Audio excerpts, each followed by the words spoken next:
हाँ तो नमस्कार भाई लोग, का एल्बम आपके भाई मोनू सिंह। तो भाई एक एक झातन सिंह बा, ओकर बोली नहीं के जात भाई। वो अपना आपके नु पता ना का समझता, वीडियो बनैले बा पवन सिंह के ऊपर।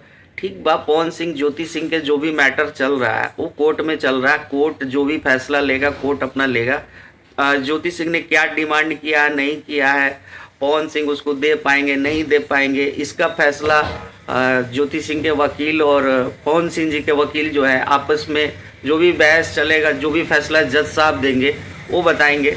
लेकिन ये झातन सिंह जो है ना, इसका कभी समझे में नहीं आ रहा। बोला 10 करोड़ नहीं मांगना चाहिए, उनको तो मांगना चाहिए कम से कम 70 से 80 करोड़ रुपया।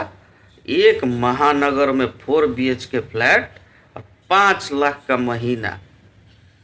तो तुम्हें का जज के पैनलवा में बैठवा जाके हुई जा, पहले ही तू पूरा एकदम बता देता कि वैसे ना वैसे, इतना मिले के चाहिए, इतना देवे के चाहिए, इतना करे के चाहिए।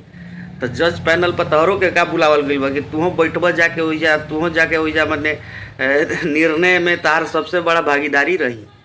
अरे पागल इंसान, उनका अपना फैमिली मैटर है, उनका अपना फैमिली मैटर फैमिली कोर्ट में चल रहा है, सब कुछ जान रहे हैं। 10 करोड़ का डिमांड ज्योति सिंह ने अपने हिसाब से किया हुआ है। अब उस पर बहस चलेगा, बहस चलने के बाद जो भी अंतिम फैसला आएगा वो जज साहब का आएगा।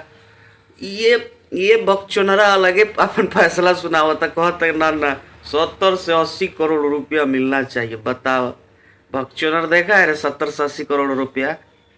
70 से 80 करोड़ रुपया में कितना जीरो होता है तोरा मालूम है रे? है अरे बकचोनर मुंह है तो कुछ बोल दो आके। मैंने तुमको कुछ लोग देख रहे हैं, इसका मतलब ये नहीं कि कुछ बोलो तुम व्यूज कमाने के लिए। जो मन में आए पवन सिंह को जितना तुम जलील कर सको, तेरा यही काम बच गया है। जिस दिन पवन सिंह तुमको जलील करने पे आएंगे ना बेटा, तो उस दिन तुमको रास्ता नहीं मिलेगा। ठीक है, बाकी भाई लोग आप लोग क्या राय है, क्या सही है क्या गलत है, आप लोग कमेंट में ज़रूर बताइएगा। वीडियो को लाइक कर दीजिएगा। तब तक के लिए जय भोजपुरी, हर हर महादेव।